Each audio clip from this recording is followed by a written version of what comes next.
Alhamdulillahi Rabbil Alamin. Wassalatu wassalamu ala Sayyidina Maulana Muhammadin wa ala alihi wa sahbihi ajma'in. Amma ba'd. Rabbi yassir wa la tu'assir, Rabbi tammim bil khair. Rabbana shrah lana sudurana wa yassir lana umurana wa umural muslimin. Wahlul 'uqdatam min lisanina yafqahu qawlana. Bisanadina al-muttasil ila Syekh Ali As-Sabuni rahimahullahu ta'ala. Wa qad assallahu sirrahu wa adama an-nafa'a bi ulumihi fid darini amin. Kita lanjutkan surah Al-Baqarah ayat 158. Pembagian yang ketiga yaitu sababun nuzul.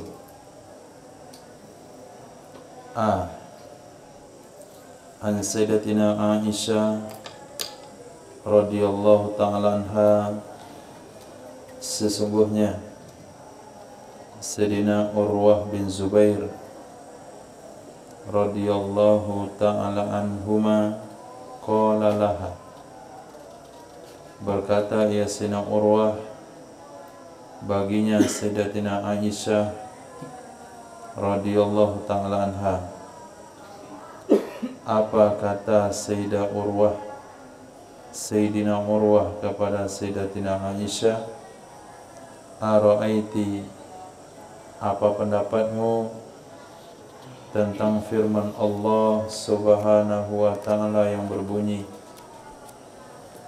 Inna as-safa wal marwata min sya'airillah, faman hajja aw ya'tamara al-baita aw ya'tamara fala junaha alayhi an yattawafa bihima, fama ara ala ahadin junahan alla yatufa bihima. Sebelum beliau menjawab, sebelum pertanyaan beliau dijawab, beliau memberikan statement, fama ara, maka aku tidak melihat, ala ahadin, atas siapapun, junahan akan dosa, alla yutawifa bihima, bahwa dia tidak tawaf dengan keduanya, Safa dan Marwah. Jadi pendapat Sayyidina Urwah bin Zubair itu sama dengan pendapat kita sebelum membaca tafsirannya, sebelum membaca penjelasan ulama, atau mafhum yang ditunjukkan oleh ayat tersebut secara zahirnya memang seperti itu, seperti yang dikatakan oleh Sayyidina Urwah bin Zubair kepada Sayyidatina Aisyah radhiyallahu ta'ala anha, fama ara ala ahadin junahan alla yutawwifa bihima, aku tidak melihat terhadap siapapun, baik orang melakukan haji atau umrah, akan sebuah dosa kalau dia tidak tahu dengan keduanya. Faqalat Aisyah tu, berkatalah Sayyidatina Aisyah radhiyallahu ta'ala anha atas ucapan Sayyidina Urwah bin Zubair tersebut, bi'sa ma qulta ya ibna ukhti, jelek sekali yang engkau katakan itu wahai putra saudariku. Jadi Sayyidina Urwah itu adalah keponakan Sayyidatina Aisyah. Bi'sa kulti, jelek sekali, bi'sa kulta, jelek sekali yang kamu katakan, wahai putra saudariku. Innaha, sesungguhnya, law kanat alama awal taha, sesungguhnya ayat, jikalau ada ia ayat itu sesuai dengan apa yang engkau takwilkan akannya, sesuai dengan apa yang engkau takwilkan akannya, kanat, adalah ayat bunyinya begini, fala junaha alaihi alla yutawwifa bihima. Redaksinya begitu. Maka mafhumnya enggak dosa kalau enggak sa'i. Maka tiada dosa terhadapnya untuk tidak tawaf dengan keduanya. Sementara bunyi ayat bukan demikian. Bunyi ayatnya fala junaha alaihi ayyutawwifa. Bukan alla yutawwifa tapi al ayyutawwifa. Nah, kalaulah seperti yang kamu katakan tadi maknanya, maka bunyinya harus ditambahkan huruf la. Fala junaha, maka tiada dosa terhadapnya seseorang untuk tidak tawaf dengan Safa dan Marwah. Enggak dosa kalau dia enggak sa'i. Kalau model itu redaksinya cocok dengan kesimpulan yang engkau sampaikan tadi. Tapi redaksinya bukanlah seperti itu. Walakinnaha, akan tetapinya ayat innama nazalat, hanya saja turun ia ayat, annal ansar, sesungguhnya orang-orang Ansar, qabla an yuslimu, sebelum mereka memeluk Islam, kanu, itu adalah mereka dulu, yuhallilun, mereka memuji-muji, limanatit taghiyah, bagi patung yang sesat tersebut, allati kanu ya'budunaha, patung yang adalah mereka, patung manah yang adalah mereka menyembah akannya. Wa kana man ahallalaha, dan adalah orang-orang ahallalaha, yang pernah menghormati, yang pernah menyanjung baginya patung, yataharraju, itu merasa berdosa untuk melakukan tawaf dengan Safa dan Marwah, karena dulu mereka melakukan perbuatan tersebut dalam rangka memuji dan menyanjung patungnya. Sekarang setelah masuk Islam, rasa-rasa kembali kepada perbuatan lama, rasa-rasa melakukan perbuatan penyembahan kepada manah, patung manahnya. Fasa'alu an dzalik, lalu mereka bertanya tentang hal itu kepada Rasul sallallahu alaihi wasallam.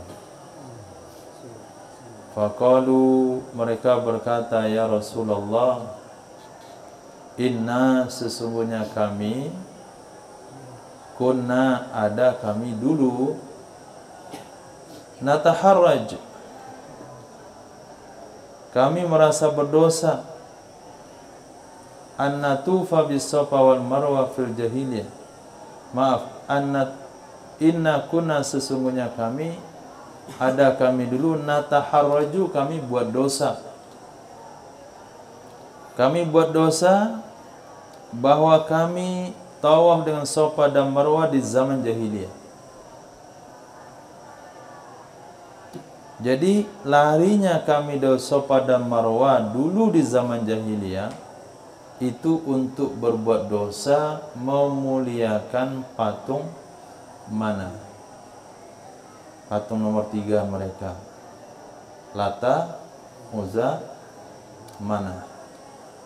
Dia patung manahnya, 3 patung terbesarnya, Manah itu letaknya di Safa Marwah. Jadi mereka setelah keliling tawaf Ka'bah, telanjang bulat, kemudian mereka akan pergi ke Safa dan Marwah, melakukan perbuatan sa'i, tapi tujuannya adalah menghormati patung manah. Lalu setelah masuk Islam, kami melakukan hal yang sama juga. Maka Allah turunkan Inna safa wal marwata min syairillah sampai akhir ayat. Qalat Aisyatu, berkata Sayyidatina Aisyah radhiyallahu ta'ala anha, thumma qad sanna Rasulullah, kemudian sungguh mencontohkan, mensunnahkan oleh Rasul sallallahu alaihi wasallam akan tawaf, maksudnya sa'i, bihima, dengan keduanya, Safa dan Marwah.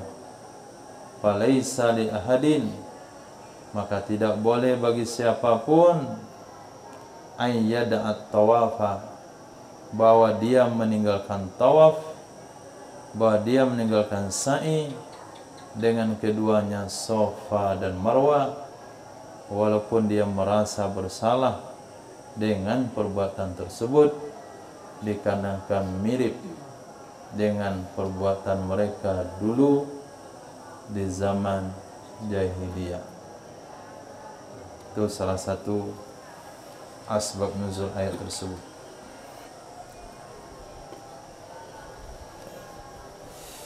B.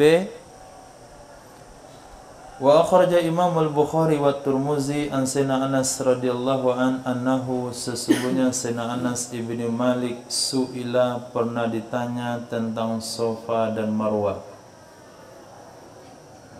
Faqala, maka berkata ya Sayyidina Anas ibnu Malik, kunna, adalah kami dulu, naro, kami beranggapan,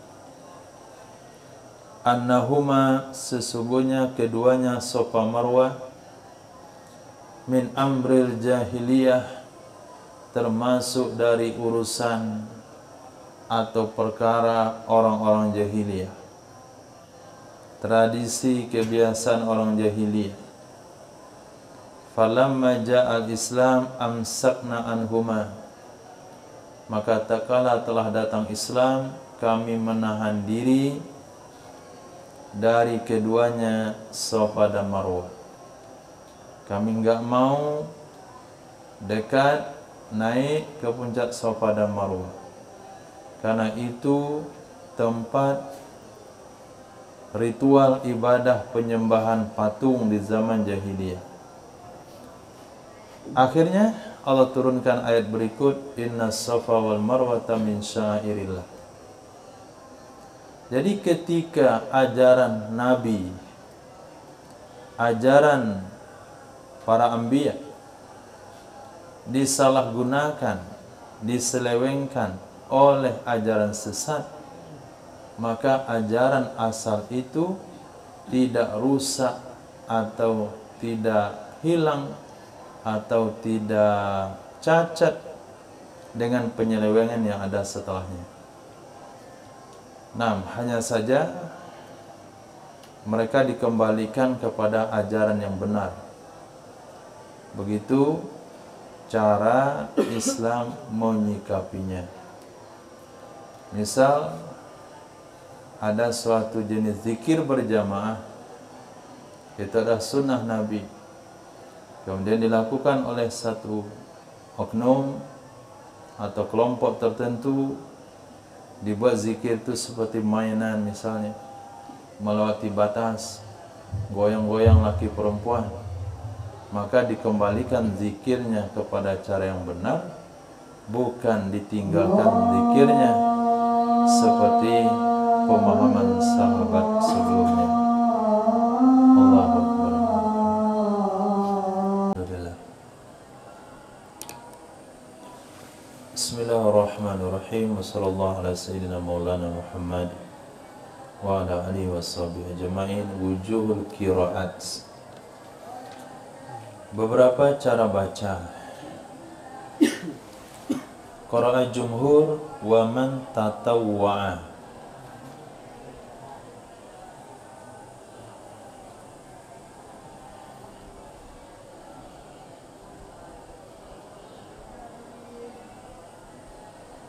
Di atas tinggal dikit. Falamma ja'al Islam amsakna anhuma fa anzalallah inna safa wal marwata min syairillah. Wujuhul qiraat man tatawwa'a.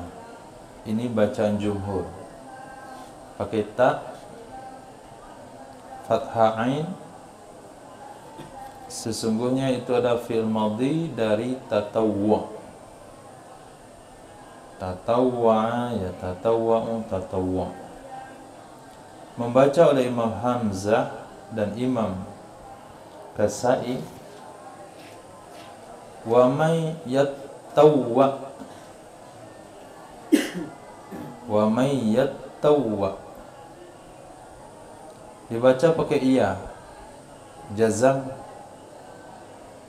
dengan sesungguhnya yattawwa fi'il mudhari', kecuali sesungguhnya tak diidghamkan ke dalam ta karena dekat makhraj keduanya. Asalnya adalah wa may yatatawwa, itu asalnya wa may yatatawwa, bukan tatawwa tapi yatatawwa. Yatatau, tak sama ta diidghamkan, jadilah dia wa may yattawwa.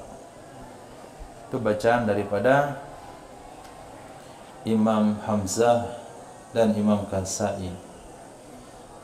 Wujuhul i'rab, beberapa cara i'rab. Satu, firman Allah yang berbunyi, Inna safa wal marwata min syairillah.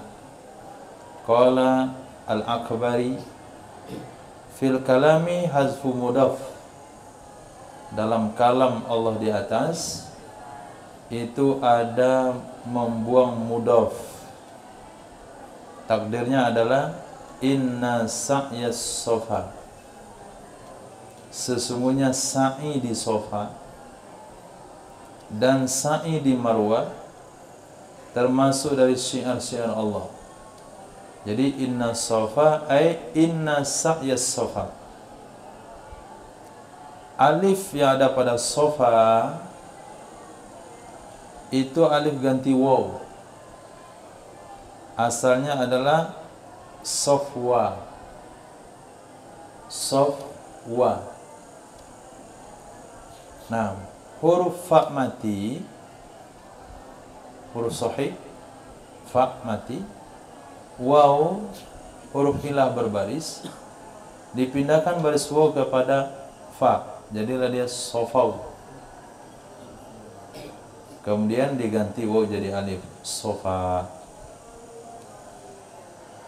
Kenapa dia adalah bukan alif maksura tapi alif ganti waw? Karena perkataan mereka pada tasniahnya itu safwan, safwun, safwani. Nah, itu asal usulnya safwun, safwani, safwuna. Wa min syairillah, kalimat min syairillah jumlah jar dan majrur jatuh untuk khabar inna. Kemudian firman Allah berbunyi, wa ma tatawwa'a khairan fa innallaha syakirun alim. Man itu isim mausul dengan makna alladhi. Alladhi tatawwa'a, orang-orang yang melakukan ibadah sunat. I'rabnya mubtada. Jumlah kalimat fa innallaha syakir itu khabar mubtada. Inna isim khabar pada marfa untuk khabar dari alladhi atau man. Wa ajaza ba'duhum, membolehkan oleh sebagian mereka bahwa adalah man tu man syartiyah. Man syartiyah sesuai dengan qiraah Imam Hamzah dan Imam Kasai di atas yang membaca wa may yattawwa. Lataifut tafsir, intisari tafsir. Pertama, al-latifatul ula, qala al-imam al-Fakhrur Razi, Intisari pertama, berkata Imam Fakhrul Razi, "I'lam," ketahuilah, "anna ta'alluqa hadhil ayah bima qablaha huwa anna Allah ta'ala bayyana annahu innama hawwala al-qiblata ila al-Ka'bah liyutimma in'amahu ala Muhammadin wa ummati." Sesungguhnya hubungan ini ayat, sesungguh hubungan ini ayat, inna safa wal marwata min syairillah, bima qablaha, dengan ayat sebelumnya, yaitu qad nara taqalluba wajhika fis sama, huwa, dianya hubungan itu, sesungguhnya Allah Subhanahu wa taala itu, khabar anna, bayyana, telah menjelaskan ia Allah, akan sesungguhnya Allah, telah menjelaskan ia Allah akan sesungguhnya Allah, maksudnya pada ayat sebelumnya. Apa yang Allah jelaskan? Innama hawwalal qiblata ilal Ka'bati, hanya saja mengganti arah, hanya saja memalingkan ia Allah akan arah kiblat ke Ka'bah, liyutimma in'amahu, itu supaya bahwa menyempurnakan ia Allah akan in'amnya, akan memberi nikmatnya Allah kepada Sayyidina Muhammad sallallahu alaihi wasallam dan umatnya. Kita lihat pada ayat keberapa?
Tidak jelas di ayat yang mana dimasukkan kalimat itu.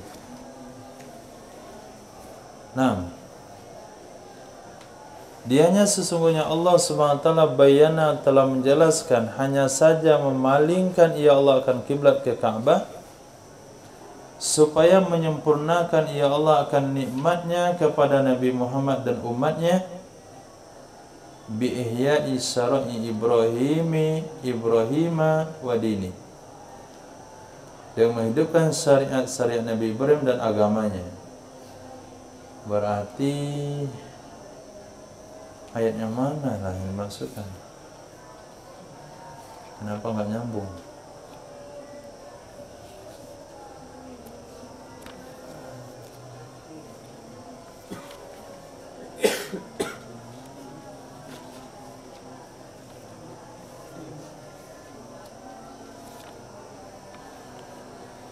Ada Quran?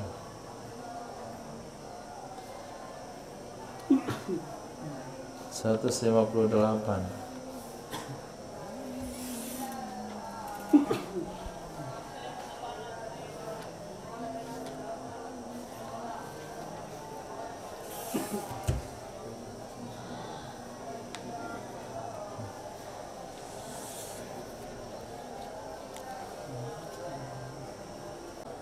Jadi yang dimasukkan pada ayat 150 bukan ayat yang kita bacakan tadi.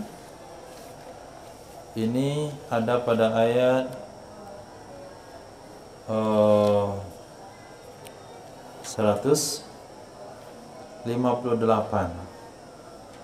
Ayat yang belum masukkan pada ayat 150. وَمِنْ حَيْثُ خَرَجْتَ فَوَلِّ وَجْهَكَ شَطْرَ الْمَسْجِدِ الْحَرَامِ وَحَيْثُ مَا كُنْتُمْ فَوَلُّوا وُجُوهَكُمْ شَطْرَهُ لِئَلَّا يَكُونَ لِلنَّاسِ عَلَيْكُمْ حُجَّةٌ إِلَّا الَّذِينَ ظَلَمُوا مِنْهُمْ فَلَا تَخْشَوْهُمْ وَاخْشَوْنِي وَلِأُتِمَّ نِعْمَتِي عَلَيْكُمْ وَلَعَلَّكُمْ تَهْتَدُونَ.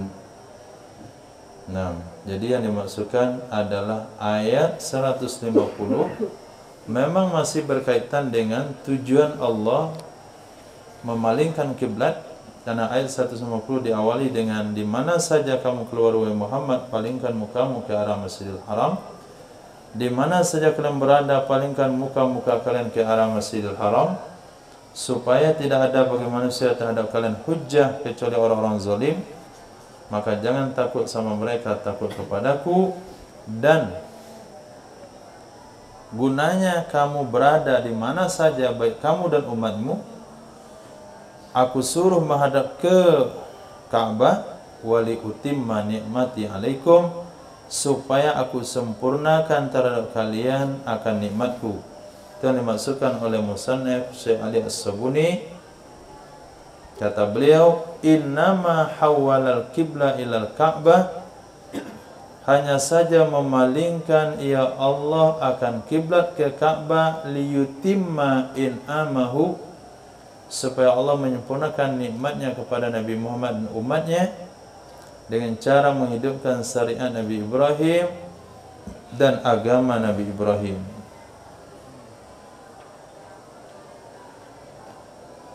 Di mana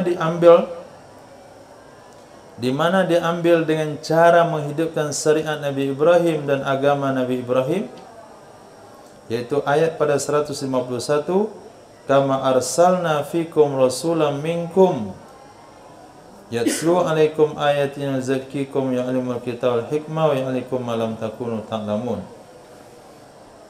Naam. Wa kana sa'yu adalah kegiatan sa'i antara Safa dan Marwah, itu termasuk dari syiar-syiar Nabi Ibrahim alaihissalam, sebagaimana pada kisah membangun Ka'bah. Sebagaimana pada kisah membangun Ka'bah dan sa'i Sayyidatina Hajar antara dua gunung tersebut. Falamma kana al-amru kadzalik, maka tatkala adalah urusannya seperti itu, ada keterkaitan satu sama lain, zakarallahu ta'ala hadzal hukma, menyebutkan oleh Allah subhanahu wa ta'ala akan ini hukum, yaitu hukum sa'i. Setelah demikian ayat menghadap ke Ka'bah. Karena tujuan menghadap ke Ka'bah menyempurnakan nikmat Allah. Cara menyempurnakan nikmat Allah menghidupkan kembali sunnah Nabi Ibrahim. Di antara sunnah Nabi Ibrahim adalah membangun Ka'bah, tawaf di Ka'bah, dan sa'i antara Safa dan Marwah. Maka sangat cocok sekali pembahasan Safa dan Marwah disebutkan setelah ayat bercerita tentang Ka'bah. Itu tanasub. Itu hubungan antara ayat dengan ayat. Nah, Al-Latifatus Tsaniyah, intisari nomor 2, as-sa'yu bainas Safa wal Marwa imma fardun aw wajibun aw masnun. Sa'i antara Safa dan Marwa ada kala hukumnya fardu. Ini mazhab Imam Syafi'i. Ada kala hukumnya wajib. Mungkin mazhab yang lain, atau sunnah. Nah, pasti hukumnya dari 3 itu. Fardu, wajib, sunnah. Karena di dalam ibadah haji beda fardu sama wajib. Dalam mazhab Imam Syafi'i rahimahullah, dalam bab haji fardu, wajib, sunnah dibedakan. Tapi di selain bab haji sama. Fardu salat, wajib salat sama. Fardu zakat, wajib zakat sama. Tapi kalau fardu haji sama wajib haji beda. Kalau fardu haji, sesuatu yang wajib dilakukan dan tidak boleh diganti dengan dam. Itu fardu. Kalau wajib haji, sesuatu yang wajib dilakukan, kalau tidak dilakukan bisa diganti dengan dam. Itu wajib. Maka ketika seseorang ihram hukumnya fardu. Dari mikot hukumnya wajib.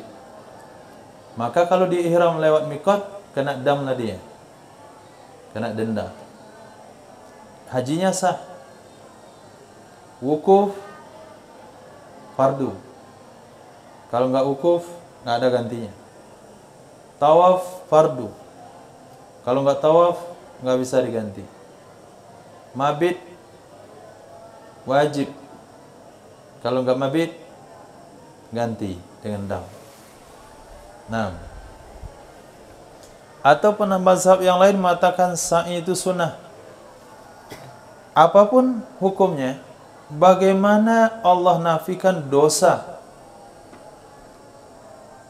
Kaifa nafallahul junahal isma amman sa'a bainahuma? Kenapa menafikan oleh Allah akan dosa dari orang yang sa'i di antara keduanya? Kenapa menafikan oleh Allah akan dosa dari orang yang sa'i di antara keduanya? Kalau dinafikan dosa, seolah-olah sa'i itu mubah atau makruh. Nah, kalau kamu mau sa'i antara Safa dan Marwah, nggak apa-apa, nggak dosa. Kalian nggak dosa kalau sa'i antara Safa dan Marwah, nggak dosa kalau sa'i. Berarti apa hukum sa'i? Mubah. Sementara hukumnya wajib. Sementara sebagian mengatakan fardu, sebagian mengatakan sunnah. Bukan nggak dosa harusnya. Pahala dijanjikan di sana. Kenapa menafikan dosa? Menafikan dosa mengindikasikan sa'i itu hanya perkara mubah saja atau perkara makruh. Jawab, innahu sesungguhnya. Paham dengan pertanyaannya? Irfan?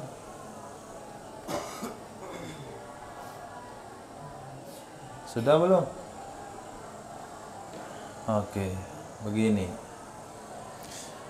Besok pagi kita pergi akikah.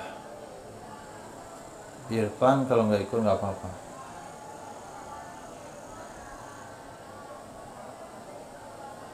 Kemudian sore-sore pulang. Saya tanya, mana Irfan? Kenapa antum nggak ikut? Sini. Suruh angkat kulkas 7 kali. Nah, cocok nggak kira-kira dikasih hukuman berdasarkan karena dia nggak ikut? Kenapa? Kalau nggak ikut nggak apa-apa. Nah, begitu juga kira-kira kalau orang sa'i nggak apa-apa, nggak dosa. Apakah sa'i wajib? Harusnya enggak. Apakah Irfan wajib ikut? Enggak, karena bahasanya itu. Kalau nggak ikut nggak apa-apa. Nggak dosa kalau nggak ikut, Irfan. Nggak dosa kalau ikut, maaf salah. Nggak dosa antum kalau ikut. Antum kalau ikut nggak berdosa. Nah, kalau ikut nggak ada dosanya. Apa hukum ikut? Hah? Boleh. Nah, tapi kalau dikatakan awas kalau nggak ikut, wajib ikut. Kalau ikut nggak dosa. Berarti mau ikut mau nggak apa-apa. Ternyata setelah pulang kena hukuman. Itu menunjukkan ikut wajib. Nah, nggak cocok dengan kalimatnya. Mafhum? Itu belum makan ya?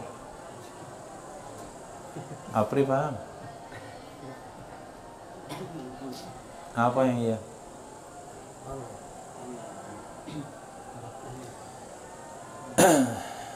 Lihat lagi ayatnya. Lihat lagi ayatnya. Coba baca Apri ayatnya.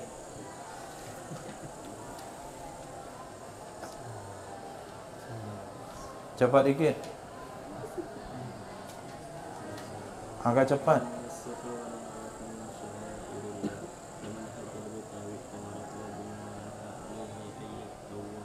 Coba terjemahkan. Wa man hajja aw ya'tamara.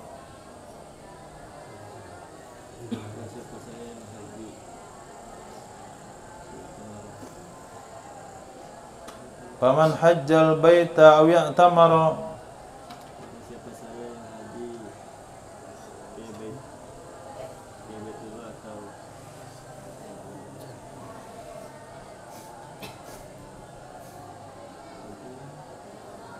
Oh, antum kemana?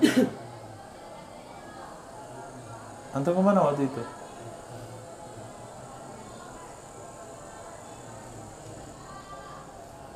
Awiyat tamara apa artinya? Coba terjemahkan yang jelas.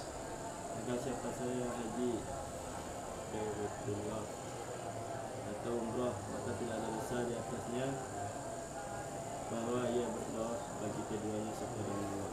Nah, siapa saja yang haji ke Baitullah atau umrah tidak ada dosa terhadapnya untuk melakukan tawaf antara Safa dan Marwah.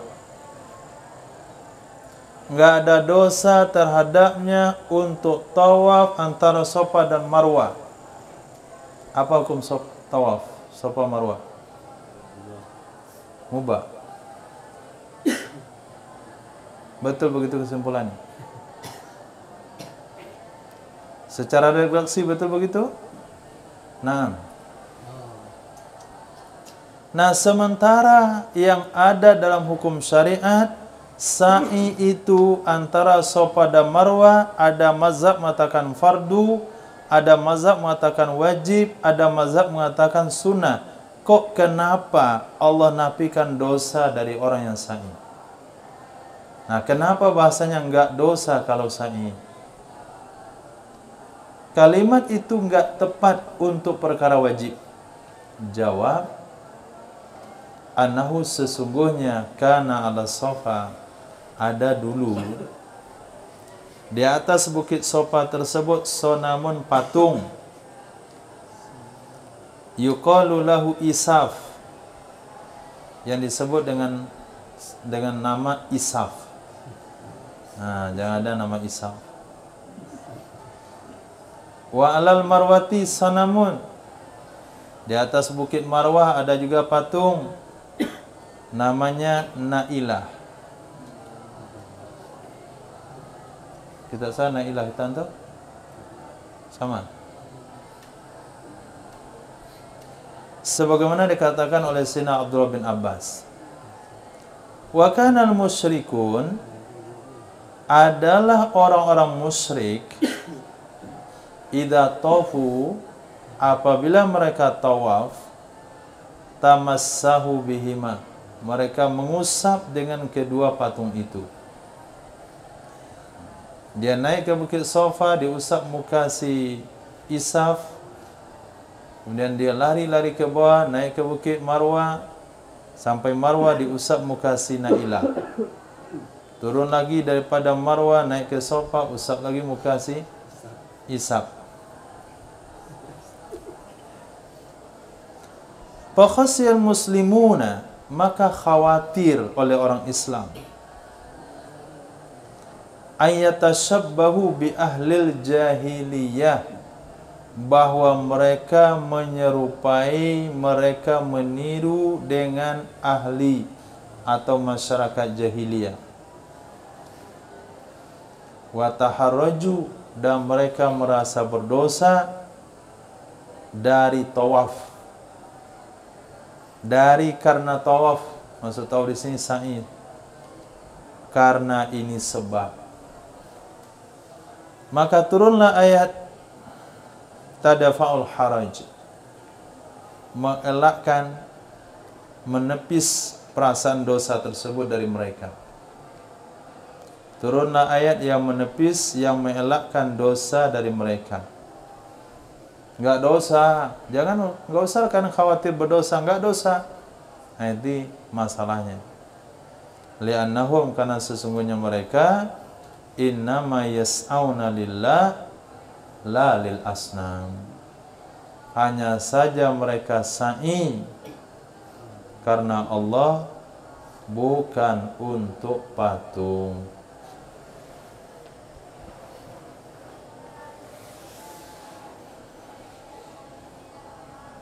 Itu sebabnya para ulama katakan tidak akan lurus pemahaman seseorang tentang ayat atau hadis Nabi kecuali mengenal asbabun nuzul atau asbabul wurud. Dan itulah salah satu makna laisal khabaru kal muayyanah. Sesuatu yang dilihat tidak sama dengan sesuatu yang hanya mendengar. Maka kadangkala kalau kita hanya mendengar ucapan dari seseorang tentang seseorang, kita akan mengambil sikap berbeda. Tapi kalau kita hadir dari awal menyaksikan kejadian tersebut dan dia ngomong seperti itu, kita katakan wajar dia ngomong begituan. Nah, wajar dia ngomong demikian. Apabila misalnya ini ada sebuah rekaman, seseorang ngomong sama kawannya, kambing lo. Nah, cuman kata-kata itu saja. Nah, kita nilai apa? Ini orang kasar. Nah, tapi kalau dari awal kita duduk di situ, kita tahu kenapa bila kambing lo dan apa tindakan kawannya sama dia. Oh, ternyata sebelumnya dia diludahin. Satu. Kemudian dia sedang makan dikentutin. Yang ketiga, air minum campur garam.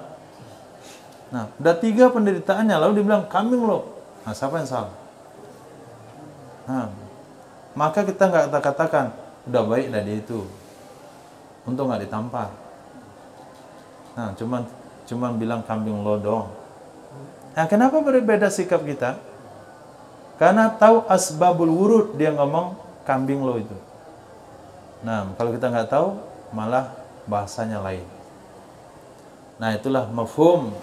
Nah, kalau kita tidak tahu asbabul wurud daripada ayat, maka mafhum yang kita pahami itu seperti zahir ayat. Nah, seperti daripada zahir ayat. Nah, al-latifatus tsalitsah, intisari nomor 3. As-syukru, apa makna syukur? Muqabalatun ni'ma wal ihsan bis sana'i wal irfan. Membalas kenikmatan dan kebaikan dengan sanjungan dan pengakuan. Itu makna syukur. Muqabalatun ni'mati wal ihsan, membalas nikmat dan berbuat baik seseorang dengan sana'i wal irfan, sanjungan dan pengakuan. Wa hadzal makna muhalun 'ala Allah. Ini makna mustahil kepada Allah. Ini makna syukur itu mustahil terhadap Allah. Karena ayat katakan innallaha syakir. Allah itu berterima kasih. Berarti Allah membalas nikmat dan kebaikan seseorang. Kenapa mustahil terhadap Allah? Iz laisa li ahadin indahu yadun wa ni'matun. Karena tidak ada siapapun di sisi Allah itu punya jasa dan nikmat. Karena laisa li ahadin, tidak ada bagi siapapun indahu di sisi Allah itu jasa dan nikmat, sehingga Allah perlu berterima kasih kepadanya alaiha, di atasnya jasa dan nikmat.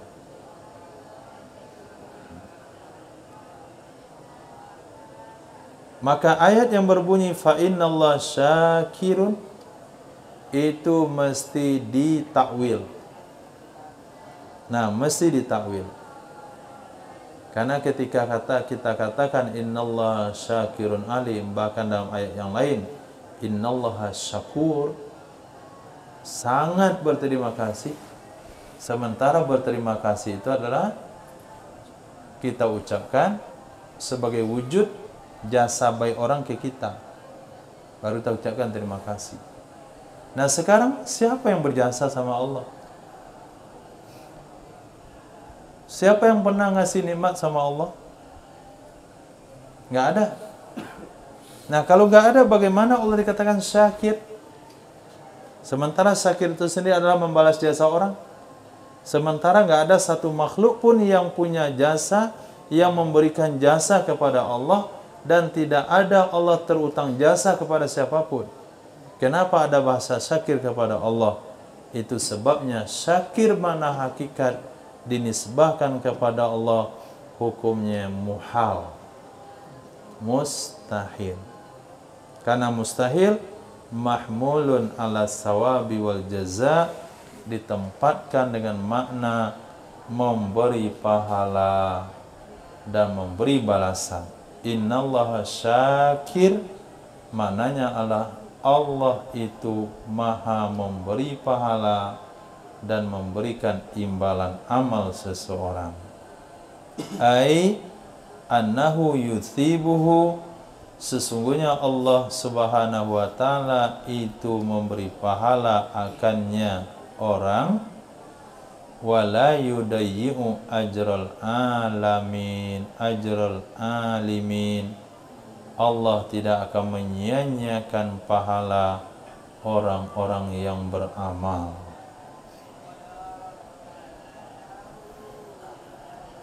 Nah, begitulah sikap Ahlus Sunnah wal Jamaah.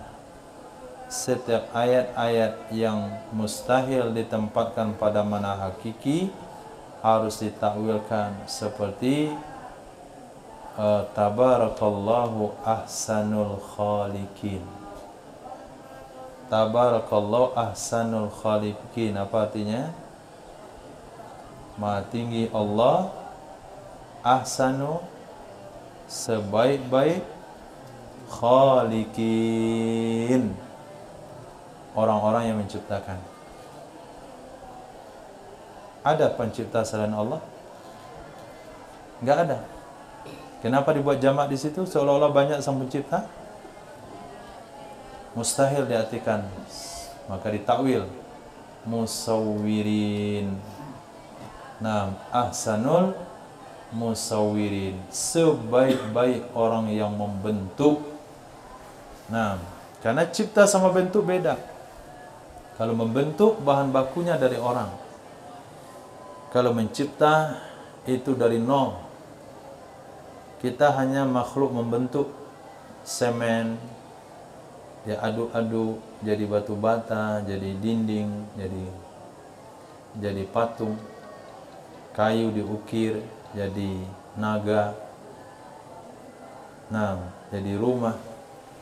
Semua karya-karya manusia itu musawwir, membentuk, bahan baku semuanya dari Allah Subhanahu wa taala, sementara khaliqin itu dari nol. Nah, coba ciptakan. satu bulu hidung? Nggak bisa. Tapi kalau antum ambil satu tali, antum cek mirip bulu hidung, itu namanya membentuk tali jadi bulu hidung. Nah. Oh, dia ciptakan kain, bukan dari benang. Benang dari kapas, kapas dari tanaman Allah yang tumbuhkan. Nah, dia bikin wall dari bulu dari domba Allah yang ciptakan. Maka ahsanul khaliqin ditafsirkan oleh para ulama dengan musawwirin. Nah, begitu juga dalam hal-hal yang lain. Ketika dikatakan isim tafdil kepada Allah dalam satu sifat yang tidak ada pada makhluk, maka hilang tafdilnya. Karena kalau diartikan tafdil, berarti yang lain juga berbuat sementara yang lain tidak, harus ditakwil. Apalagi kalau tidak sesuai dengan ketuhanan. Sumastawa 'alal 'arsy. Yadullah fawqa aydihim. Naam. Qala 'allama Abu Sa'ud, makna sesungguhnya Allah Subhanahu wa taala mujazin lahu 'ala ta'ah, itu membalas baginya manusia atas ketaatan. Itu makna syakir. Jadi Abu Sa'ud di sini bukan Abu Sa'udi. Nah, maknanya adalah sesungguhnya Allah Ta'ala itu mujazin, membalas baginya seseorang atas ketaatan. Abbara an dzalika bisyukri mubalaghatan fil ihsani 'alal ibad, mengungkapkan ya Allah dari demikian dengan bahasa syukur karena mubalaghah. Nah, mubalaghah berlebihan di dalam memberikan balasan di atas hamba.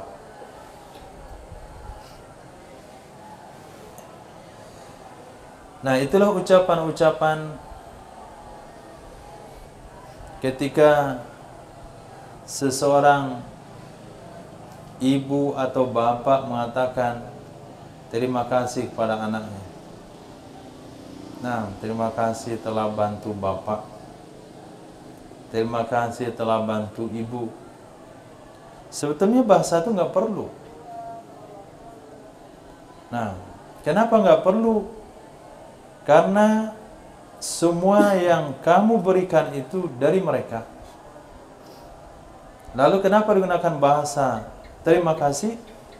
Ini menunjukkan mubalaghah dalam ihsan, dalam berbuat baik. Fahazal makna sumiyat muqabalatul amil bil jaza alladhi yastahiquhu syukra. Maka dengan ini makna, pabihazal makna, maka dengan ini pengertian disebutlah muqabalatul amil bil jaza, dibalasi orang berbuat dengan pembalasan, disebut balasan orang berbuat dengan balasan yang dia berhak akannya dengan syukur. Dan disebutlah dan menyebut oleh Allah akan dirinya dengan syakir, dengan jalan majaz. Nah, dengan jalan majaz. Makna sebetulnya innallah syakir itu adalah innallaha mujazin. Allah membalas.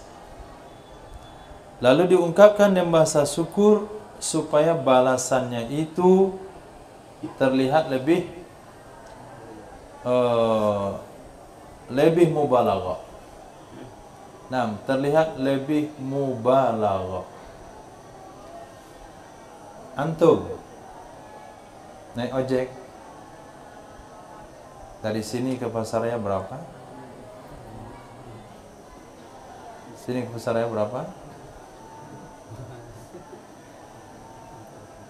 Katakanlah 30.000. Lalu antum kasih 50.000. Ucapkan terima kasih ya Pak telah ngantarin saya.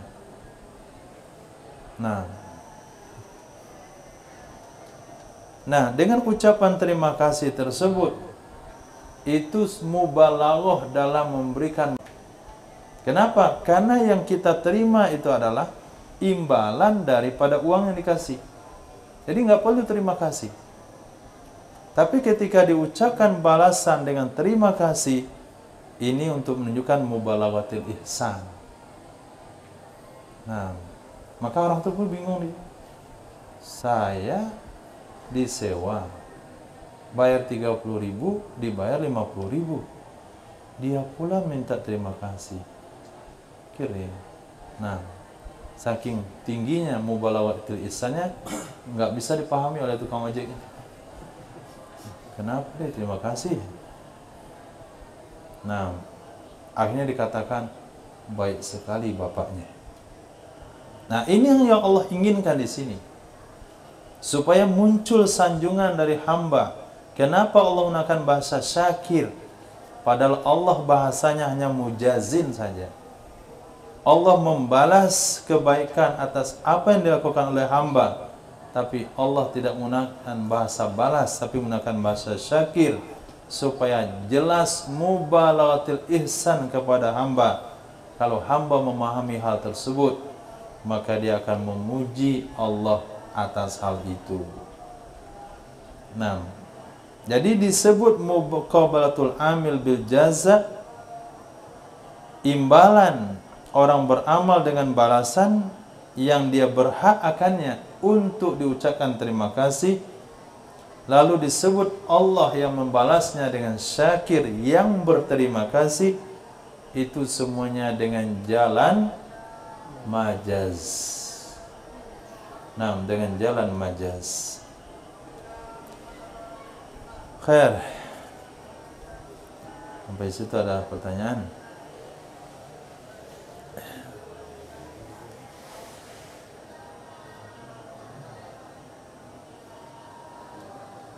Ada? Enggak, ada.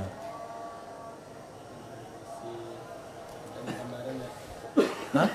Masih pertanyaan kemarin itu orang yang ketika dia sholat kiblat itu kan, ketika dia sudah mengetahui dengan kiblat yang sesungguhnya itu sholat itu gimana? Diulang. Wajib diulang.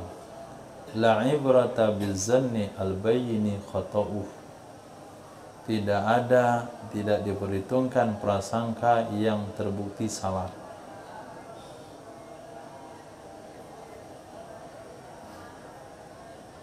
Nah, sama dengan orang yang sholat membelakang kiblat. Tapi kalau pemberitahuan setelahnya itu juga sama posisinya, bukan yakin benar, maka nggak perlu diulang. Nah, itu kaidahnya al-ijtihad la yanqudu bil ijtihad.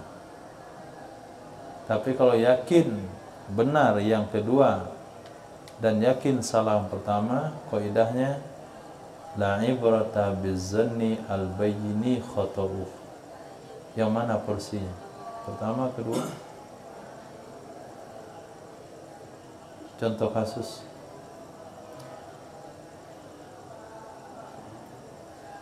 Contoh kasus.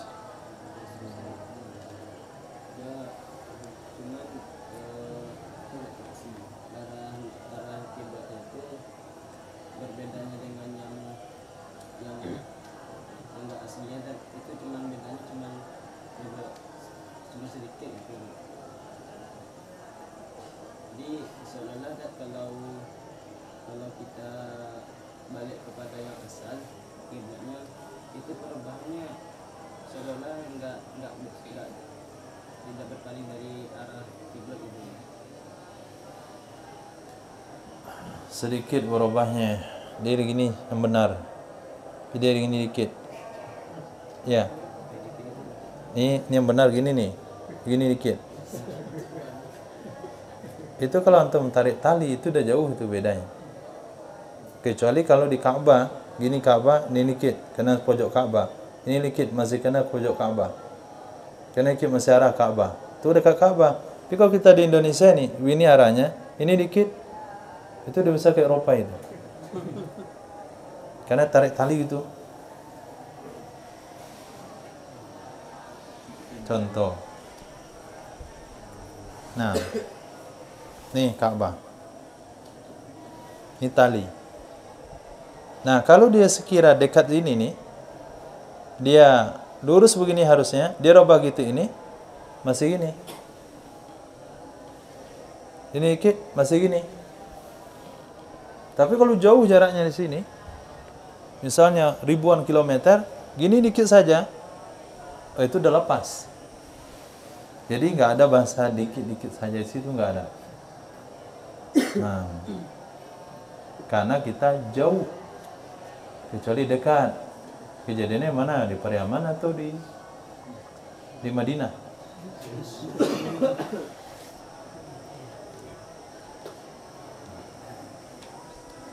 Kaidahnya kalau pasti salah wajib ulang, kalau nggak pasti salah nggak perlu diulang. Nah, itu saja rumusnya. Oke. Tentang pembahasan yang kemarin Ustaz. Iya. Izin baca dikit itu bahwa anna ahla masjid Quba kanu salatu subahi bil madinati mustaqbilan li baitil maqdis mustadbirin al-ka'bata faqila lahum innal qiblata qad hawalat ila al-ka'bati fastadaru fi asna'i sholati min ghairi talabi dalalatin. Yang tentang kalimat ini Ustaz, sesungguhnya arah kiblat itu sungguh berpindah ia ke arah Ka'bah, maka berputar mereka para sahabat yang di Quba tadi. Mereka sholat di Masjid Quba mengarah ke Baitul Maqdis. Kemudian tiba-tiba ada seseorang yang mengucapkan, memberitahu bahwa arah Ka'bah itu berubah. Sedangkan di sini mereka dikatakan bahwa sholatnya itu secara berjamaah. Nah, ketika arah itu berubah, para sahabat ini kan mengubah arah. Berarti bagaimana peristiwa itu terjadi? Yang imamnya itu apakah mundur ke belakang atau gimana gitu? Imamnya maju ke depan. Imamnya maju ke depan. Iya. Arahnya kan itu kan mereka awalnya arah Baitul Maqdis, berarti membelakangi Ka'bah ya Ustaz? Iya. Berarti mereka itu Ketika mereka menghadap ke Ka'bah, imamnya tinggal di mana? di belakang. Nah, baru maju ke depan. Maju, gerak, buka langkah. Ya, baru maju ke depan. Yang makmumnya di depan itu geser dikit ya? Dikasih jalan saja. Kasih jalan saja. Ya, misalnya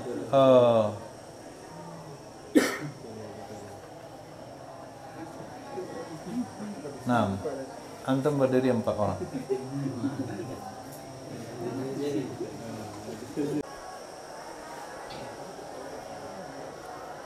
Sof, softnya nggak betul. Nah, begitu. Nah, ketika saya jadi imam, begini, lepas itu katanya arah berpindah, tinggal putar. Putar. Bukan. Nah, tadi kerapat.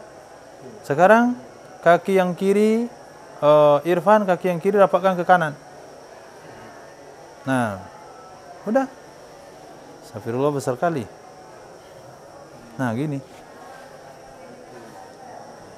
Nah, jadi jalan nggak ada riwayatnya. Apakah ikut mazhab Imam Syafi'i melangkah 2 langkah berhenti? Karena pada saat itu apakah sudah turun ayat wa qumu lillahi qanitin atau belum? Itu kan belum lengkap syariat waktu itu. Apakah sudah turun ayat wa qumu lillahi qanitin? Kalau belum turun ayat seperti itu, maka jalan terus saja ke depan. Dan hukum itu tidak ada masalah. Untuk hari ini itu nggak akan menjadi problem. karena tidak akan pernah terulang lagi. Nah, begitulah cara-caranya. Kalau mundur ke belakang mana caranya? Nah, mundur ke belakang malah sampai di luar imamnya. Masya Allah. Tapi yang menjadi membingungkan saya sekarang, ceritanya di sana Masjid Quba, tapi ketika ziarah kemarin beda Masjid Quba sama Kiblatain. Beda apa? Nah itu jadi anehnya begitu. Jadi pertanyaan yang membingungkan, apakah terjadi 2 kali atau 1 kali? Kalaulah 1 kali, hadis sana Quba, sementara Quba Kiblatain beda. Apakah mutawif yang salah? Nggak mungkin. Nah, atau mungkin masjid Kiblatain itu juga di wilayah Quba. Nah, bisa saja masjid Kiblatain itu juga di wilayah Quba, tapi bukan masjid Quba yang dibangun awal oleh Nabi. Karena ketika diajak ziarah ke masjid Quba sama Kiblatain, masjidnya beda. Ketika lihat hadisnya terjadi di masjid Quba. Nah, cara menjamaknya mungkin bukan salah dengan sejarah, yang pula mutawif yang salah. Jadi menjamaknya mungkin masjid yang dimaksudkan Quba di sini masjid di wilayah Quba, bukan masjid Quba, tapi masjid di wilayah Quba. Coba lihat di geografinya, pakai Kiblatain masih wilayah Quba atau tidak. Kalau tidak, masalah lagi, berarti harus kita tafsirkan terjadi 2 kali. Khair. Terus? Mana? Panas. Ketika itu apakah ada jemaah wanita ya? Belum. Seperti contohnya itu misalnya sekarang kalau misalnya ada jemaah wanita berarti wanita di depan. Ketika itu tidak ada jemaah wanita. Nah. Karena dalam riwayat yang tadi itu nggak ada cerita wanita, semuanya laki-laki. Al-ahkamus syari'iyah, hukum hakam syariat. Hukum pertama, apakah sa'i antara Safa dan Marwah itu hukumnya fardu atau sunat? Hukum pertama, apakah sa'i antara Safa dan Marwah itu fardu atau sunat? Ikhtalafal fuqaha, terjadi perbedaan pendapat ulama fikih tentang hukum sa'i antara Safa dan Marwah kepada 3 pendapat. Satu, qaulul awal, pendapat pertama, annahu ruknun min arkanil haji, sesungguhnya sa'i antara Safa dan Marwah salah satu rukun dari rukun-rukun haji. Man tarakahu yabtulu hajjuh, siapa saja yang meninggalkan akannya,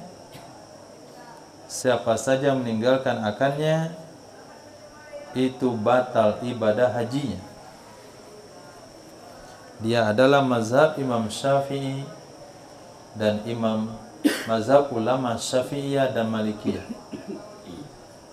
Kalau ada bahasa Syafi'iyah itu ulama, dia pakai 2 nisbah. Syafi'i itu sudah pakai ya nisbah, artinya imam yang dinisbahkan ke kakeknya Syafi'i. Syafi'iyah itu ulama yang dinisbahkan kepada mazhab Imam Syafi'i. Jadi ya nisbah, ta nisbah. Wa Malikiyah, dan salah satu 2 riwayat dari Imam Ahmad bin Hanbal. Wa huwa marwiyun an Ibnu Umar, dan dianya pendapat mengatakan sa'i rukun haji itu diriwayatkan dari Sayyidina Abdullah bin Umar, dari Sayyidina Jabir, dari Sayyidah Aisyah, dari kalangan sahabat.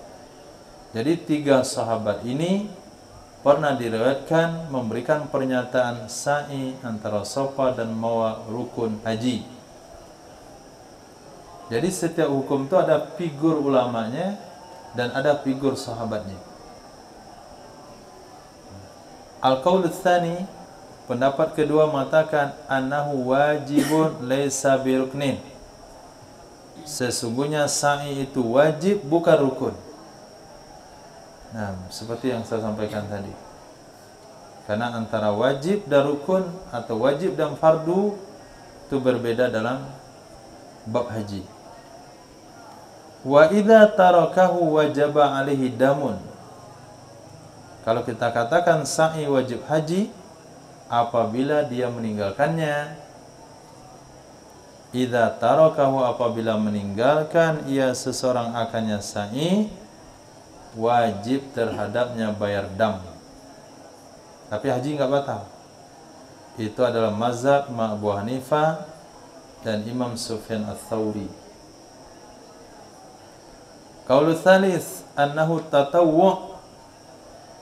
Sesungguhnya sa'i itu sunnah. La yajibu bitarki syai'un. Tidak wajib dengan sebab meninggalkannya oleh apapun. Tidak ada konsekuensi apapun kalau meninggalkan sa'i. Dia adalah mazhab Sayyidina Abdullah bin Abbas, Sayyidina Anas ibn Malik, dan satu riwayat dari mazhab pendapat Imam Ahmad bin Hanbal.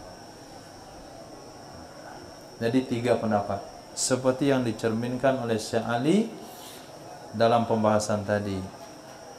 Innahu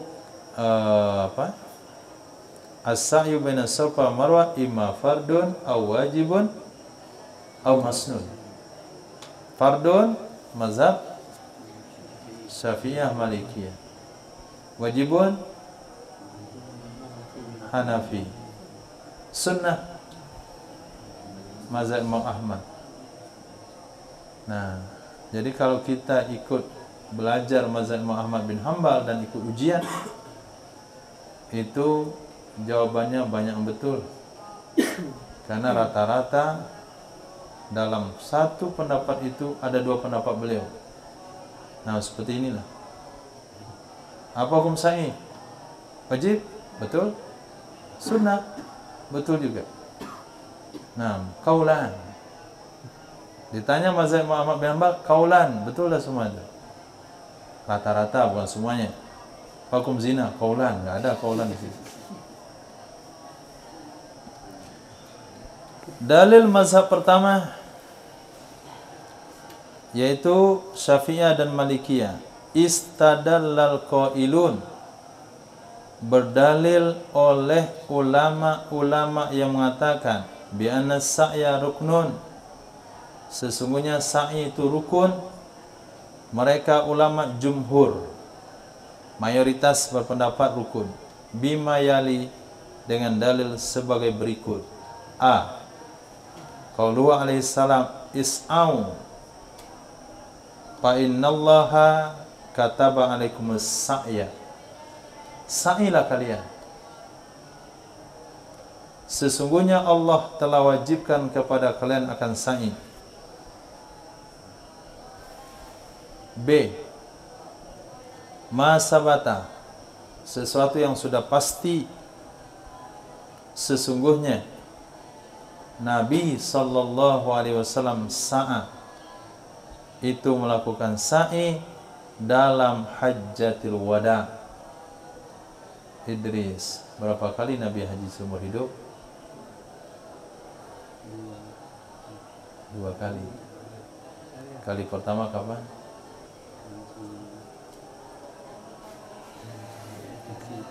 Hah? Nasi itu. Haji kedua? Haji wada.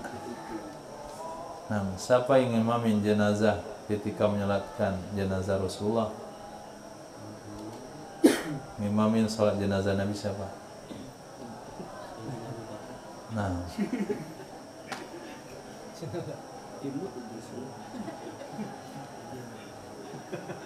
jadi semua orang akan jawab begitu. Nabi sholat jenazahnya tidak dibuat berjamaah, lakukan masing-masing, karena Nabi itu sudah imam. Setiap orang antum tanya siapa imam sholat jenazah Nabi, pasti dia jawab Sayyidina Abu Bakar. Nah begitu juga dan hajinya Nabi, orang akan katakan 2 kali, yang dia tahu cuma 1, sehingga yang 1 jadinya nasi itu. Karena Nabi haji seumur hidup hanya 1 kali. Nah, itu pertanyaan-pertanyaan menjebak dalam Islam. Naam. Jadi sesungguhnya Nabi SAW melakukan sa'i dan hajjatul wada. Falamma dana minas Safa, tak kala Nabi mendekat Bukit Safa, Nabi baca ayat Innas Safa wal Marwata min syairillah. Jadi setelah kita melakukan tawaf, kemudian salat 2 rakaat tawaf, kemudian minum air Zam-Zam, kemudian naik ke Bukit Safa, sebelum mau naik itu mustar baca ayat Innas Safa wal Marwata. Ini irama Tungku Bahar orang Pariaman tu. Innas Safa wal Marwata min syairillah. Fabada'a bis Safa, maka memulai ya Nabi sallallahu alaihi wasallam dengan Bukit Safa dengan sabda beliau, ibda'u bima bada'allahu bih, mulai oleh kalian dengan apa yang dimulai oleh Allah. Karena Allah mulai dalam Al-Quran Innas Safa, maka mulai jugalah dengan Bukit Safa. Suma atamma sa'ya, kemudian menyempurnakan ya Nabi akan sa'i sab'ata aswad, 7 keliling. Wa amara sahaba, dan memerintahkan ya Nabi akan para sahabat ayyaktadu bih, bahwa mereka ikut dengannya Nabi sallallahu alaihi wasallam. Faqala, maka berkata ya Nabi, khudu anni manasikakum, ambil oleh kalian dariku cara nusuk kalian. Mungkin tahun depan aku tidak bisa hadir di tempat ini. Wal amru liwujub, al aslu fil amri liwujub, maka perintah di sana maknanya wajib, karena tidak ada dalil yang mengatakan itu sunnah. Padahal maka menunjukkan itu semuanya atas sesungguhnya sa'i adalah rukun. Nah, saking kokohnya dalilnya, maka dikatakan rukun itu, sa'i adalah rukun haji. Itu pendapat jumhur. Memang dalilnya sangat kokoh sekali. C. Hadis Sayyidatina Aisyah, la amri, demi usiaku, ma atamallahu hajja man lam yatuh baina Safa wal Marwah, tidak menyempurnakan oleh Allah haji orang yang tidak tawaf antara Safa dan Marwah. D. Wa qalu, mereka katakan, innahu aswa, sesungguhnya sa'i itulah keliling. Nah, bolak-balik. Syuri'at fi buq'atin min baqa'il haram, yang diperintahkan pada satu lokasi dari lokasi-lokasi tanah haram. Wa huwa nusuk fil haji wal umrah, dia adalah ibadah dalam rangkaian haji dan umrah. Fakana ruknan fihima katawafi bil bait, maka ada ia sa'i rukun pada keduanya haji dan umrah, sama kedudukannya dengan tawaf di Ka'bah. Dalil mazhab kedua yang menyatakan sa'i itu wajib, bukan rukun. Kalau nggak mau mengerjakan, boleh ganti dengan kambing. Wastadalal Abu Hanifah wa Thawri, menjadikan dalil oleh Imam Abu Hanifah dan Imam Sufyan Ats-Tsauri, ala annahu, di atas sesungguhnya sa'i itu wajib, bukan rukun. Walaysa biruknin, bima yali, dengan dalil sebagai berikut. A. Sesungguhnya ayat karimah, sesungguhnya ayat yang mulia, rafa'atil isma amman tatawwafa bihima, itu mengangkat dosa dari orang yang tawaf dengan keduanya. Nah, kalau ini dalilnya tentu sudah terbantahkan dengan asbabun nuzul tadi. Nah, aman tatawwa bihima, sesungguhnya ayat mengangkat dosa dari orang yang tawaf dengan keduanya. Fala junaha alaihi ayyat tawafa bihima, tidak ada dosa terhadapnya orang haji dan umrah untuk tawaf antara dengan Safa dan Marwah. Wa raful janah yadullu alal ibaha, mengangkat dosa itu menunjukkan kepada mubah, bukan menunjukkan kepada rukun. Wa raful janah, mengangkat dosa, yadullu, itu menunjukkan ia atas hukum mubah, bukan di atas sesungguhnya itu rukun. Bukan di atas sesungguhnya sa'i itu rukun. Namun perbuatan Nabi sallallahu alaihi wasallam itu menjadikan ia perbuatan Nabi akannya sa'i menjadi wajib. Nah, maka jadilah sa'i seperti wukuf di Muzdalifah, melempar jamrah, tawaf sadar itu tawaf baru datang, tawaf kudum. Wa yujzi'u anhu damun idza tarakahu, mencukupi untuknya sa'i oleh dam apabila orang meninggalkannya. Itulah yang disebut dengan wajib haji, sesuatu yang wajib dilakukan, kalau ditinggalkan ganti dengan dam. Sementara rukun, sesuatu yang tidak sah haji dengannya, sesuatu yang tidak sah haji kecuali dengan melakukannya, dan tidak boleh diganti dengan yang lain. B. Wastadalla bima rawa Sya'bi, berdalil ia, mazhab kedua, dengan hadis yang diriwayatkan oleh Imam Sya'bi dari Sayyidina Urwa bin Mudarris At-Ta'i. Qala, kata beliau, ataitu Rasulullah, aku datang jumpa Rasul sallallahu alaihi wasallam di Muzdalifah. Fakultu, lalu aku katakan, ya Rasulullah, jitu min Jabal Tayyi, aku baru saja datang dari gunung Tayy. Ma taraktu jabalan illa waqaftu alaih, tidaklah aku tinggalkan akan gunung melainkan aku berdiri di atasnya. Fahali min hajj, tidaklah aku tinggalkan akan gunung melainkan aku wukuf di atasnya. Jadi saya ini datang dari gunung Tayy, aku datang ke sini langsung wukuf, nggak kemana-mana, langsung ke wukuf.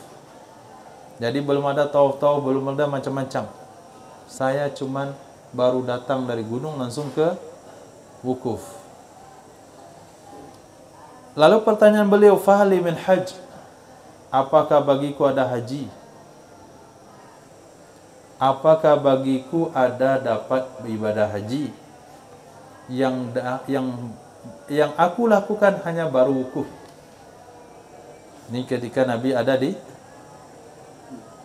di Muzdalifah, besok harinya tanggal 10 Zulhijjah. Maka berkatalah Nabi SAW, man shalla ma'ana hadhihi shalah wa qafa ma'ana hadhil mauqif, siapa yang salat bersama kami ini salat, siapa yang wukuf bersama kami ini wukuf, dan sungguh dia telah mendapati Arafah sebelum malam atau siang, maka sungguh sempurna hajinya. Wa qada nafathuh. Nah, wa qada nafasuhu. Pati nafasuhu, tafasuhu.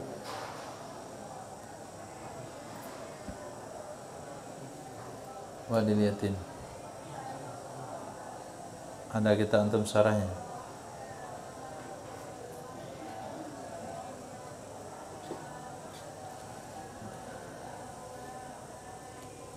Nah, hadis di atas itu dijadikan dalil oleh Hanafi tentang bahasanya sa'i adalah wajib, bukan rukun. Karena ada satu sahabat Nabi yang beliau niat haji daripada kampungnya. Beliau orang gunung. Nah, Gunung Tayyi, sehingga beliau disebut At-Ta'i. Itu sempat wukuf di Arafah, dan itu amalan pertama dia lakukan setelah niat ihram.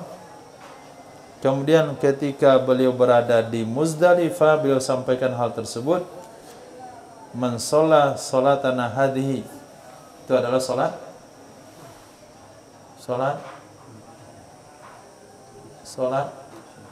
Isya di Muzdalifah.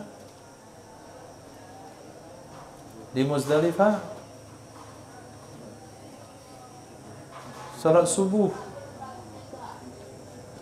Naam, salat subuh. Wa waqafa ma'ana hadzal mauqif, yaitu wukuf di Muzdalifah. Adrakal Arafah, dia sempat di Arafah sebelum malam atau siang.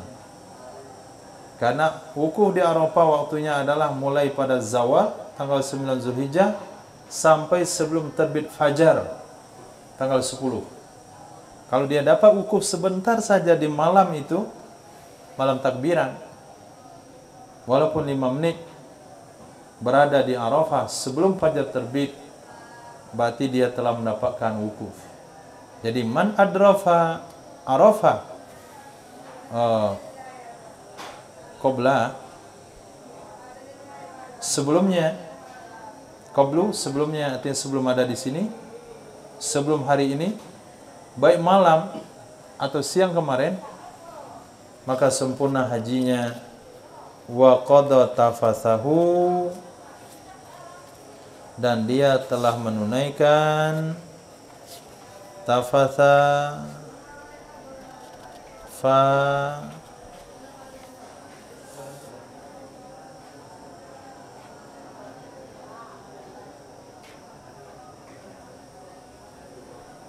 enggak ada, enggak lengkap kamu masih.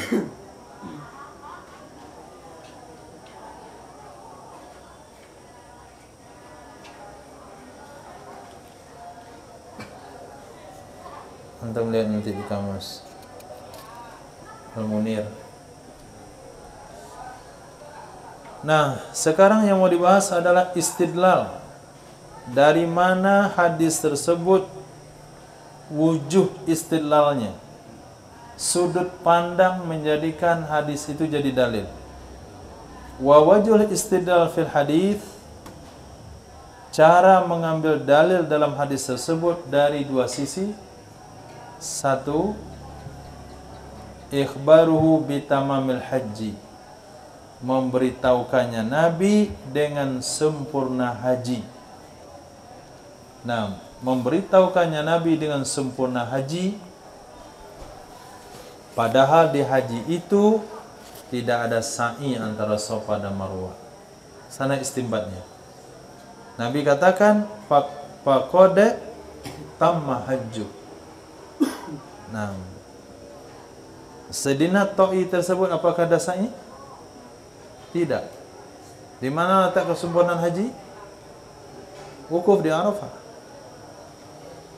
Yang kedua, annahu law kana min furudihi wa arkani, sesungguhnya jikalau adalah sa'i itu termasuk dari fardunya haji dan rukunnya haji, la bayyanahu lis-sa'il. Sungguh menjelaskan ia Nabi akannya sa'i kepada orang yang bertanya tersebut. Kepada sahabat yang bertanya tersebut, li ilmihi, karena taunya Nabi sallallahu alaihi wasallam, bijalihi bil hukmi, dengan jahilnya sahabat tersebut dengan hukum haji. Pasti Nabi tahu itu sahabatnya enggak ngerti dengan hukum haji. Kenapa tidak mengerti? Karena itu kali pertama, dan terbukti beliau bertanya tentang haji pada saat itu. Kalaulah wajib, pasti Nabi beritahu. Oke, kata Nabi, haji kamu sempurna, tapi jangan lupa nanti sa'i ya ke Makkah. Pasti Nabi akan kasih tahu. Tapi sama sekali Nabi tidak memberikan hal tersebut. Itu istimbatnya.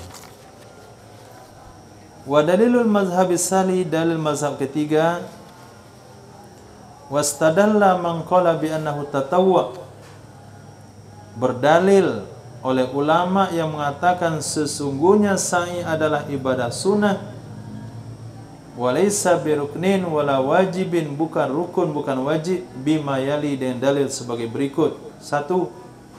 A, firman Allah yang berbunyi, wa man tatawwa'a khairan fa innallaha syakirun alim. Siapa yang melakukan perbuatan sunat, Allah berterima kasih lagi Maha tahu. Fabayyana annahu tatawwu', maka menjelaskan ia Allah Subhanahu wa taala sesungguhnya sa'i tawaf antara Safa dan Marwah itu sunat, bukan wajib. Jelas ayatnya, tatawwu'an khaira.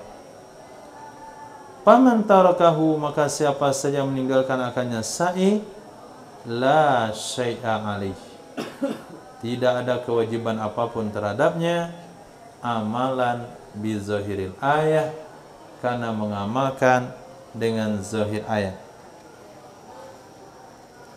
B, hadis Nabi yang berbunyi al-hajju arafah. Haji itu poinnya, puncaknya, titik penilaiannya sah atau tidaknya, yaitu di Arafah.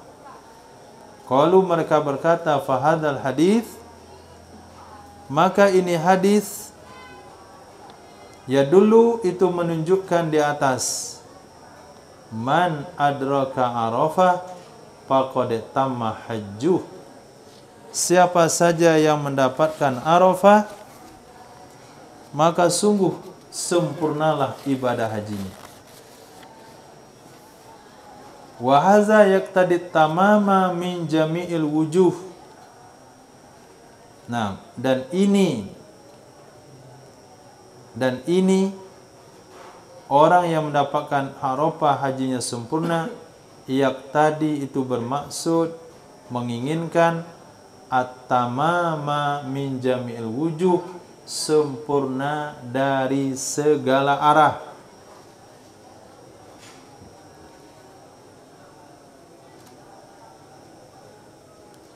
Wal amalu tarku bihi fi ba'dil asya'. Al amalu bihi, al amalu tarkun bihi fi ba'dil asya'.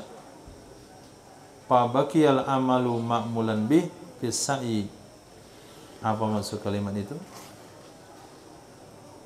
Wa hazi yaqtadi tamama min jami'il wujuh.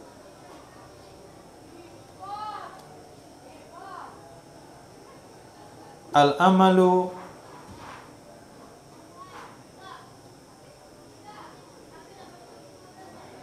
tarkun bihi fi ba'dil asya'. Fa baqiyal amalu ma'mulan bihi. Enggak tembus maksudnya apa?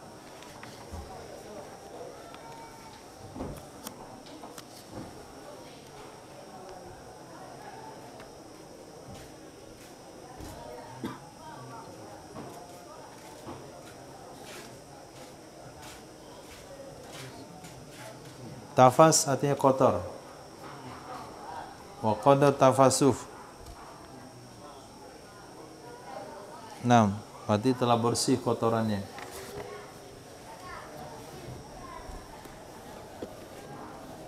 Nah, tinggal kalimat ini. Al-amalu tarku bihi, al-amalu tarku bihi fi ba'dil asya' wa baqiyal amalu ma'mulan bihi fi sa'i. Nah, tinggalkan sampai sana dulu. Berkata Imam Ibnu Jauzi, ikhtalafati riwayat an imamina Ahmad fi sa'i, berbeda riwayat dari imam kita Imam Ahmad bin Hanbal tentang sa'i antara Safa dan Marwah. Mengutip oleh Imam Asram,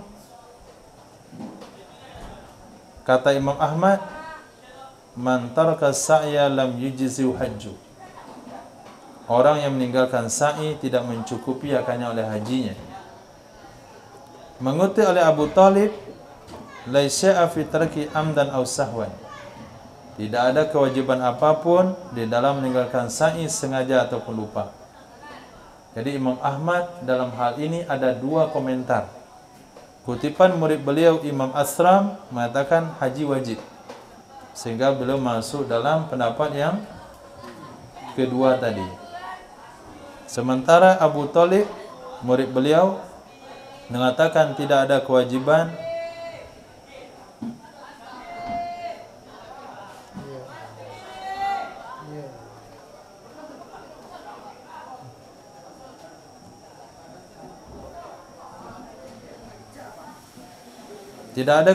apapun dalam meninggalkan sa'i sengaja ataupun lupa.